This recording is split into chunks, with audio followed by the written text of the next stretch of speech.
Bienvenue, chers internautes, dans votre émission Libre du parquet que nous démarrons aujourd'hui avec la grève du syndicat des travailleurs de la justice. Le SYTJUST a décrété 72 heures de grève dans le cadre de leur 4e plan d'action à compter le mardi passé, histoire, selon eux, de protester contre l'inertie des autorités étatiques face à leurs doléances. Pour le moment, le SYTJUST estime que le gouvernement n'a pas honoré ses engagements. Le chanteur Wally Seck est inculpé pour escroquerie, association de malfaiteurs et est placé sous contrôle judiciaire dans l'affaire d'une Range Rover frauduleusement mise en circulation. Le jeune Faramarir plaide non coupable et estime que le véhicule en question lui a été remis par un ami du nom de Ibrahima Touré, le footballeur. Son avocat Abdou Diali Kane, au micro de la radio Futur Média, soutient pour sa part que l'instruction n'est pas encore terminée et que son client aura le temps de donner tous les éléments nécessaires pour prouver son innocence. Parlons à présent de l'affaire Karim Wade. L'État du Sénégal débouté dans cette affaire des appartements du fils de l'ancien président de la République et de Abdou Khalil Bourgi à Paris qui ont obtenu une victoire sur l'État du Sénégal. Toutes les demandes formulées par le Sénégal visant à saisir en France des biens appartenant à l'ancien ministre d'État, ministre des Infrastructures et des Transports et l'homme d'affaires libano-sénégalais Abdou Khalil Bourgi ont été rejetées par le tribunal de grande instance de Paris. Ainsi, le fils de l'ancien président et Bibo Bourgi restent propriétaires de leurs biens français. L'audience qui s'est tenue le lundi passé visait à déterminer si l'arrêt de la Cour de répression de l'enrichissement illicite pouvait être exécuté en France. Autrement dit, si les biens de Karim et de Bibo Bourgi pouvaient être saisis au profit des autorités sénégalaises. Maître Moussa Félix Sow, un des avocats de l'État, estime ne pas comprendre la justice française. Mme Fama Gueye. Même s'il clame n'avoir pas l'habitude de commenter les décisions de justice, Maître Moussa Félix Sow, un des avocats de l'État, dit ne pas comprendre la décision de la justice française de s'opposer à la confiscation des immeubles de Karim Wade, visés dans le cadre de l'exécution de la décision de la CREI condamnant l'ancien ministre d'État.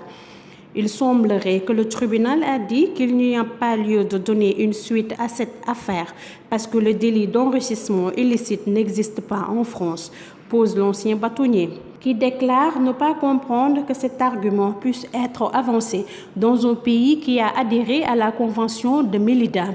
La France, en ratifiant cette convention, devrait reconnaître l'enrichissement illicite, martèle M. Sow sur les colonnes de l'Observateur, qui poursuit. Il n'y a non seulement la corruption, mais aussi les infractions assimilées comme l'enrichissement illicite et le blanchiment d'argent.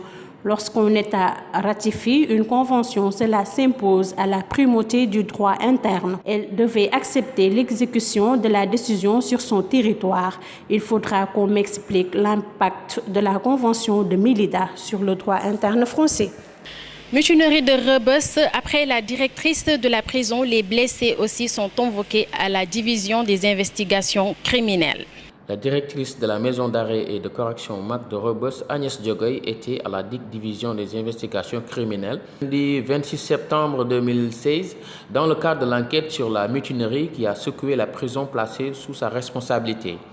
Elle a été interpellée selon l'Observateur sur les circonstances de l'éclatement de la mutinerie et son déroulement, la façon dont elle a été gérée sur les conditions de la mort du individu Ibrahima Fall au cours de ce grave incident. Après Agnès Diogoy, le journal informe que les enquêteurs de la division des investigations criminelles vont se tourner vers les blessés de la mutinerie. Ils sont au nombre de 41, dont 27 prisonniers et 14 gardiens. Ensuite, les limiers étendront leur filet vers d'autres témoins oculaires et personnes pouvant apporter des éléments pertinents sur cette affaire. Ibrahima Mbow, le détenu tué à la maison d'arrêt et de correction de Rebeuss, est enfin inhumé à Touba. C'est le mercredi passé qu'a rejoint Ibrahima Mbow sa dernière demeure, le détenu tué par balle mardi 20 septembre 2016 à la maison d'arrêt et de correction de Rebeuss lors de la mutinerie consécutive aux difficiles conditions de vie et aux longues détentions.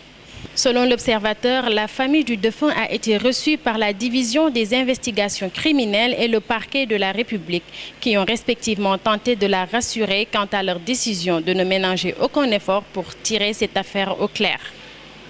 Toujours le canard du groupe Futurs Médias informe que 200 000 francs CFA ont été remis à la famille par l'administration pénitentiaire, une somme ni plus ni moins remise à tous les parents frappés par la mort d'un de leurs en prison. Rappelez que l'autopsie a confirmé une mort par balle.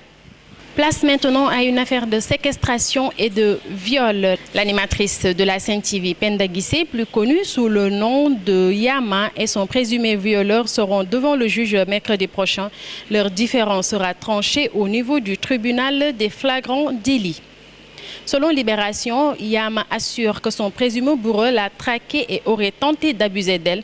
L'accusé nie les faits et soutient que l'animatrice de la Sen TV avait accepté de coucher avec lui, moyennant la somme de 300 000 francs CFA. Il devra convaincre le juge la semaine prochaine. Yama, pour sa part, pourrait manquer l'audience parce qu'elle séjourne en ce moment en France.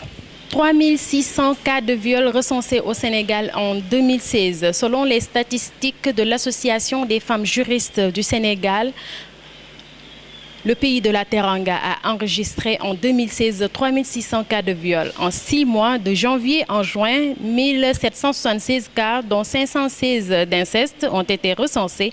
L'ampleur du phénomène est perceptible à Pikine, où la boutique de droit de la localité enregistre 1 à 4 abus sexuels par jour. Les victimes les plus touchées, selon les mêmes sources, ont entre 3 et 19 ans, ce qui fait qu'au délit de viol s'ajoute souvent celui de la pédophilie. Chers internautes, c'était tout pour ce numéro. Rendez-vous est donc prêt très prochainement. D'ici là, l'information continue sur www.igfm.sn.